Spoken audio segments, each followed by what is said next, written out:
Hello friends, welcome to our channel exam zone academy. आज हम लोग पढ़ेंगे 2019 दिसंबर का पेपर जो मेरे में यूजीसी नेट में मेरे एग्जाम में जो पेपर आया था उसको मैं सॉल्व करवाने जा रहा हूँ, उसकी रीजनिंग। ठीक है दोस्तों, पहला क्वेश्चन से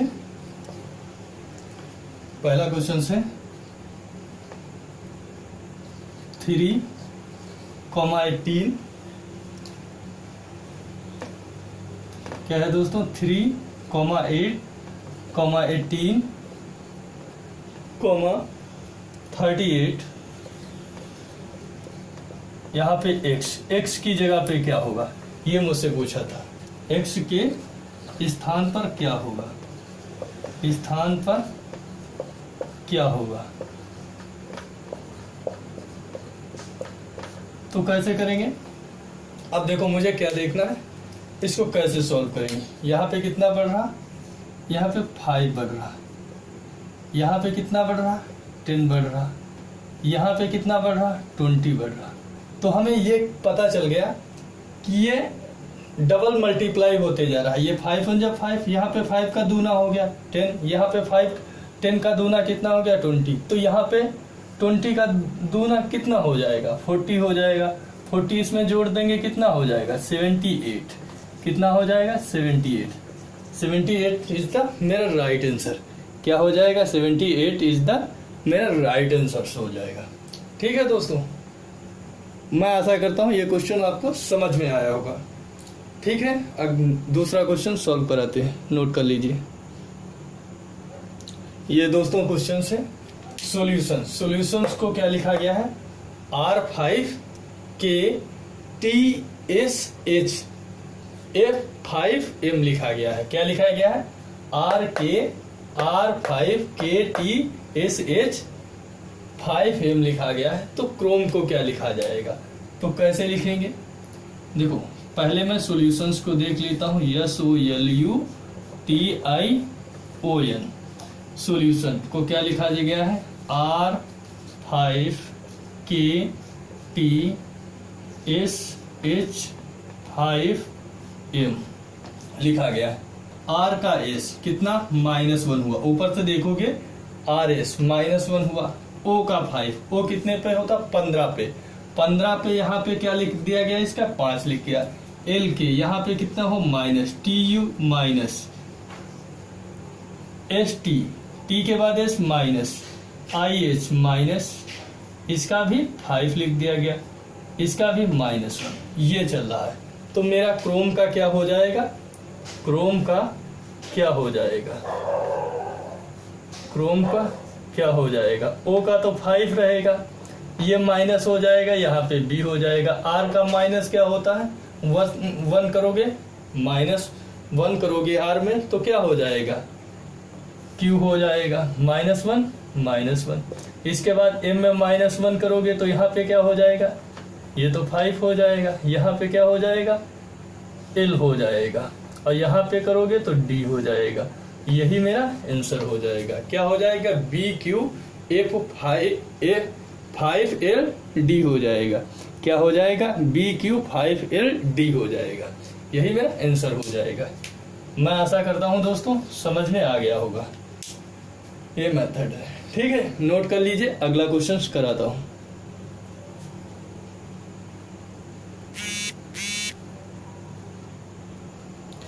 दोस्तों ये क्वेश्चन है, 2 संख्याएं दी हुई हैं, ये 3:7 के अनुपात में है। यदि इन संख्याओं में 5 जोड़ दिया जाता है तो उनका अनुपात 5:9 हो जाता है। वो संख्याएं पूछा है, रेशियो का क्वेश्चन है। इसको कैसे करेंगे?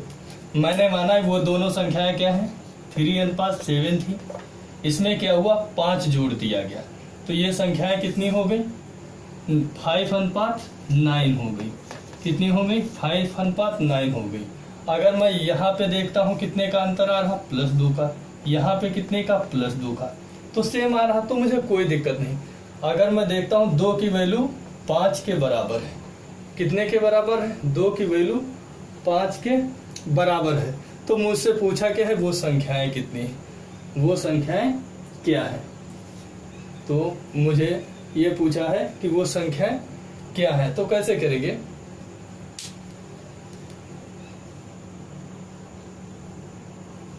ये दोस्तों क्वेश्चन से दो संख्याएं हैं, इनका अनुपात 3:7 के अनुपात में है। यदि इन संख्याओं में 8 जोड़ दिया जाता तो उनका अनुपात 5:9 हो जाता। तो संख्याएं पूछा है मुझसे, क्या पूछा है? संख्याएं पूछा है। तो हम क्या करेंगे, 3:7 इनका रेशियो दिया हुआ है और इनका अनुपात कितना हो जाता, 5:9 हो जाता, 5:9 हो जाता। तो इन पे जुड़ा कितना, देखो यहाँ पे कितना 2 बढ़ रहा है, यहाँ पे भी कितना 2 बढ़ रहा है। 2 की वैल्यू किसके बराबर है, 8 के बराबर। तो 1 की वैल्यू किसके बराबर हो जाएगी, 4 की हो जाएगी। तो मुझसे पूछा क्या है, वो संख्या है। तो 3 की निकालेंगे, 3 चक्को 12 हो जाएगी। 7 की निकालेंगे, 7 त्रिक 21 हो जाएंगी। तो वो संख्याएं क्या हो जाएंगी, 12 और 21 हो जाएंगी। क्या हो जाएंगी, वो संख्याएं 12 और 28 हो जाएंगी। 7 चौक 28 हो जाएंगी। वो संख्याएं 12 और 28 हो जाएंगी। कैसे किया, देखो 2 नंबर थे, इनका रेशियो था 3:7 के रेशियो में थी। इफ इन संख्याओं में, यदि इन संख्याओं में 8 को ऐड कर दिया जाता है तो उनका रेशियो कितना हो जाता है, 5:9 हो जाता है। तो वो नंबर्स क्या होंगी, दीज आर नंबर्स, वो नंबर्स क्या होंगी। तो उनका अनुपात कितना था, 3:7 था। उनका अनुपात जब 8 जोड़ने के बाद कितना हो गया, 5:9 हो गया। तो मैंने देखा यहाँ से यहाँ तक आने में कितना बढ़ा, 2 बढ़ा, यहाँ पे भी 2 बढ़ा। 2 की वैल्यू किसके बराबर है, 8 के बराबर। तो 1 की किसके आ गई, 4 के बराबर। तो 3 की वैल्यू कितनी हो गई, 12, वो संख्याएं।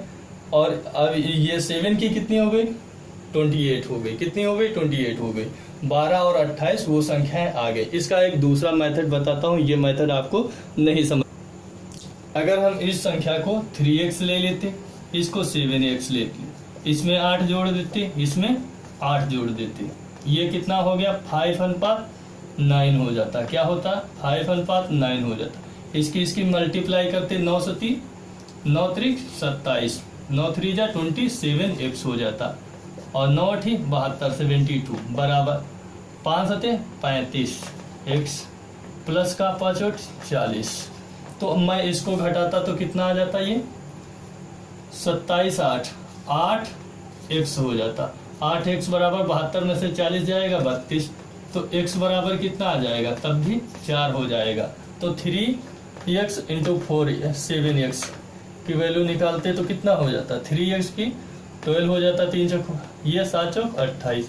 एक ये भी तरीका है, ऐसे भी आप कर सकते हैं। क्या कर सकते हैं, ऐसे भी आप कर सकते हैं। इसके अलावा दूसरा तरीका बता रहा हूँ, वो एक ये तरीका है। अगर मैं देखता हूँ 3:7 दिया हुआ है, ये कितना हो गया, 5:9 हो गया। जुड़ा कितना था, इसमें भी 8 जुड़ा था, इसमें भी 8 जुड़ा हुआ था। क्रॉस मल्टीप्लाई करेंगे तो इनका मल्टीप्लाई करेंगे, इनका 9 त्रिक 27, 9 3 जा 27 और 7 5 जा 35। कितना बढ़ा, 8 बढ़ा। कितना बढ़ रहा है, यहाँ पे 8 बढ़ रहा। कितना बढ़ रहा, 8 बढ़ रहा।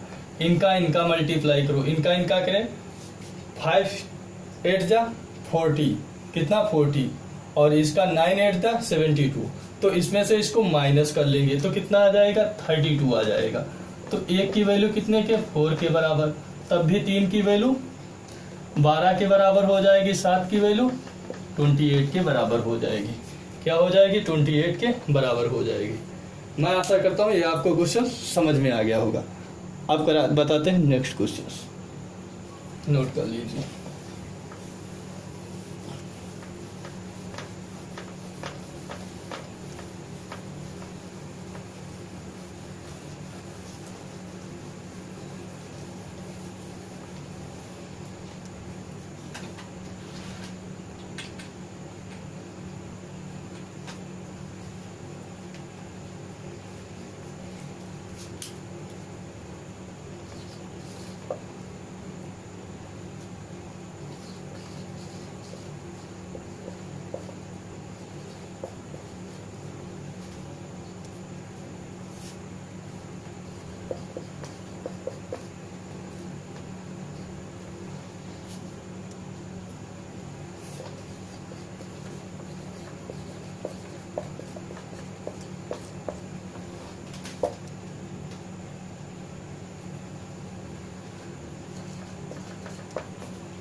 ये क्वेश्चन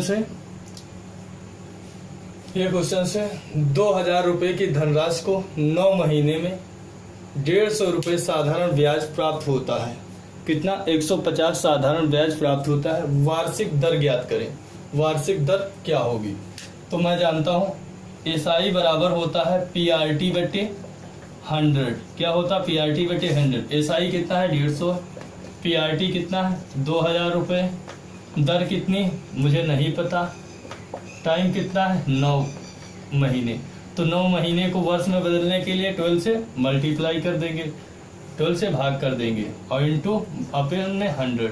2 जीरो से 2 जीरो काट दिए। ठीक है। 4 से काटे 4 3 12, 4 से काटे 4 5 20, 3 से काटे 3 3 9, 5 3 15, 15 8 20, 15 दहम 150। कितना आ गया? 150। तो आर बराबर कितना आ गया? 10%। क्या हो गया? 10%। यही मेरा आंसर हो जाएगा।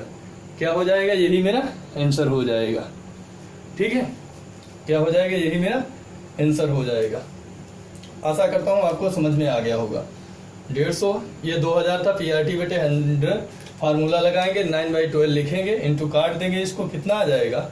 हमारा 10% इज द राइट आंसर हो जाएगा। आशा करता हूँ ये आपको समझ में आ गया होगा। ये दोस्तों क्वेश्चन से ये डीआई का था। प्रोग्रामिंग लैंग्वेज थी और व्यक्तियों की प्रतिशतता। C++ थी, सी लैंग्वेज थी, कोबोल थी, फ्रोटान थी, जावा थी, LIPSP थी। ठीक है। और पाइथन थी। कौन सी थी? पाइथन। C++ वाले कितने थे? 15% व्यक्ति थे। सी वाले 25% थे। कोबोल वाले 12% थे। फ्रोटान वाले 13% थे। जावा वाले 15% थे। LISP वाले 10% थे और पाइथन वाले 10% थे। तो हमसे पूछा था कुल व्यक्तियों की संख्या कितनी दे रखी थी? 12 लाख दे रखी थी। ठीक है। तो हम कैसे क्या करेंगे? हम पहले ये जो हमारा परसेंटेज दिया हुआ इसको ऐड कर लेते हैं। कितना परसेंटेज? 15 25 40, 15 25 40 और 40 25 65 और 65 और 25 65 और 25 कितना हो जाएगा? 65 25 90 हो जाएगा और 90 10 100 हो जाएगी। तो 100 की वैल्यू यहाँ पे कितनी दे रखी है? 12 लाख के बराबर है। 100 की वैल्यू, 100% की वैल्यू कितने के बराबर है? 12 लाख की है। तो हम 1% की वैल्यू निकाल लें। कितनी आ जाएगी? 1% की वैल्यू 12,000 आ जाएगी। कितनी आ जाएगी? 12,000 मेरी वैल्यू आ जाएगी। ठीक है। अब मैं इसके डीआई के क्वेश्चन सॉल्व कर लेता हूँ। डीआई का पहला क्वेश्चन था सी और कोबोल लैंग्वेज वाले व्यक्तियों की संख्या कितनी है? सी लैंग्वेज वाले कितने हैं? 25% है। कितने? 25% है। कितने हैं? 25%। ठीक। और कोबोल वाले कितने? 12%। इन दोनों को जोड़ोगे कितना? 37% हो जाएगा। 37% इंटू इसकी 12, 12,000 से गुणा करोगे। जब 12,000 से गुणा करोगे तो क्या आ जाएगा? 3 जीरो तो पहले लग जाएंगे। 12 से करोगे, 12 से 3 84 के 4 8 हासिल बचेगा। कितना बचेगा? 8 हासिल बचेगा। 12 36 और 8 कितना हो जाएगा? 36 8 44 हो जाएगा। तो 4,44,000 लोग आ जाएंगे। कितने आ जाएंगे? 4,44,000 लोग आ जाएंगे। अच्छा, इसमें पूछा था, इनका पूछा था, अंतर पूछा था। सॉरी, मुझसे गलती हो गई थोड़ी। दोस्तों ये क्वेश्चन मुझसे पूछा था सी लैंग्वेज और कोबोल लैंग्वेज वाले व्यक्तियों का अंतर कितना होगा? तो सी वाले कितने हैं? 25% और कोबोल वाले कितने? 12%। इनके बीच में अंतर कितना? 13%। 13 इंटू 12,000 की गुणा कर दो। कितना हो जाएगा? 3 जीरो तो ऐसे लग जाएंगे। 12 से कटोगे, 12 36 हो जाएगा। 3 बचेगा। 12 एकम 12 3 15। 1,56,000 लोग आ जाएंगे। इनका अंतर हो जाएगा। कितना हो जाएगा? 1,56,000 इसका आंसर हो जाएगा। राइट आंसर हो जाएगा। आशा करता हूँ ये क्वेश्चन आपको समझ में आ गया होगा। नेक्स्ट क्वेश्चन मैं कराता हूँ। ठीक है। अगला क्वेश्चन है दोस्तों डीआई का ही, इसी का ही। सी, जावा, कोबोल लैंग्वेज के व्यक्तियों की कुल संख्या। तो देखो सी वाले कितने हैं? 25 हैं। क्या है? 25 हैं। सी वाले कितने हैं? 25% हैं। प्लस कोबोल वाले कितने? 12% हैं। और हमसे पूछा था जावा वाले कितने? 15%। कितने? 15%। अगर मैं देखता हूं तो ये कितना हो जाएगा? 25 15 40 और 12 52%। कितना हो जाएगा? 52%। 52% की वैल्यू 12,000 से मल्टीप्लाई करोगे, 3 जीरो तो वैसे ही लग जाएंगे। 12 से कटोगे, 12 से करोगे, 12 दूनी 24 हो जाएगा, 12 2 जा 24 हो जाएगा, 24 2 बचेगा और 12 पंचे 60 और 2 62। कितना हो जाएगा? 6,24,000। कितना आ जाएगा मेरा आंसर? 6,24,000 मेरे कुल ये लोग हो जाएंगे। ठीक है, आशा करता हूँ ये क्वेश्चन समझ में आ गया होगा आपको। अब मैं अगला क्वेश्चन करा रहा हूँ। ठीक है, क्या क्वेश्चन पूछा है? पाइथन, LISP और जावा प्रोग्रामिंग लैंग्वेज की जानकारी रखने वाले लोगों की औसत प्रतिशत कितनी है? अब देखो, सबसे पहले देखते हैं पाइथन की कितनी थी? 10% थी, प्लस का जावा की 15% थी, उसके बाद LISP 10% थी। अब इन तीनों का औसत लेंगे तो कितना हो जाएगा? 35 हो जाएगा। जोड़ेंगे कितना? 3 से भाग करेंगे, 35/3 कितना हो जाएगा? 3। कितना हो जाएगा? 3 हो जाएगा। अगर मैं इसको काटता हूं तो कितना हो जाएगा? 3 1 3 एकम 3, कितना बचेगा? कुछ नहीं। 5 से काटोगे, 3 एकम 3, फिर कितना पॉइंट लगेगा? कितना लगेगा? पॉइंट लगेगा 3 से 18, 11.6%। कितना हो जाएगा? 11.6% आ जाएगा। यही मेरा आंसर हो जाएगा। 11.6% कर लो या इसको 11.7% कर लो, क्या हो जाएगा? 11.7%। ठीक है, यही मेरा आंसर। उसने क्या था? पहले एवरेज निकालना है, एवरेज निकाल लिया। एवरेज कितना आ गया? 11.7 आ गया, 11.7 आ गया। यही क्या है? इसी का प्रतिशत पूछा था, यही प्रतिशत है। जो इसका एवरेज आया वही इसका क्या है? इनमें सभी में यही इसका प्रतिशत है। ठीक है, आशा करता हूं ये आपको समझ में आ गया होगा। ठीक, अगला क्वेश्चन है, कितने व्यक्तियों ने सी लैंग्वेज की जानकारी रखते हैं? तो सी लैंग्वेज की कितने व्यक्ति जानकारी रखते हैं? तो सी वाले कितने हैं? 25 हैं। कितने हैं? 25% है। 25 को 12,000 से गुणा करोगे तो कितना हो जाएगा? 3 जीरो तो वैसे ही लग जाएंगे, 12 पंजे 60 का जीरो 6 बचेगा और 12 दूनी 24 6 30। कितना हो जाएगा? 3 लाख लोग। कितने लाख? 3 लाख लोग हैं जो इसकी जानकारी रखते हैं। ये मेरा आंसर हो जाएगा। चुटकियों में हो जाएंगे ये क्वेश्चन, देखने में कोई दिक्कत नहीं। ठीक है, आशा करता हूं ये भी समझ में आ गया होगा। ठीक है, इसका क्या हो जाएगा? 3 लाख हो जाएगा। अगला क्वेश्चन देखता हूं। ये क्वेश्चन पूछा है, सी लैंग्वेज और जावा लैंग्वेज के व्यक्तियों की जानकारी रखने वाले व्यक्तियों की संख्या का अनुपात पूछा। तो कैसे निकालेंगे? जो सी लैंग्वेज और जावा लैंग्वेज जानते हैं उनका अनुपात निकलना। तो सी लैंग्वेज वाले कितने हैं? 25%। जावा वाले कितने हैं? 15%। कितने हैं? 15%। तो इनके व्यक्तियों की संख्या ना निकालना, क्योंकि इस 12,000 से मल्टीप्लाई ना करना, ये तो कट ही जाएंगे, तो उससे निकालने की क्या जरूरत। तो इसको हम काट लेंगे। क्या काट लेंगे? 5 25 5 3 15, 5:3। यही मेरा राइट आंसर है। क्या है? यही मेरा राइट आंसर। मात्र 4 सेकेंड का क्वेश्चन से देखते ही सॉल्व हो जाएगा। 5:3 ये द राइट आंसर। ठीक है, आशा करता हूं समझ में आ गया होगा। इसके आगे नेक्स्ट क्वेश्चन में करा रहा हूं।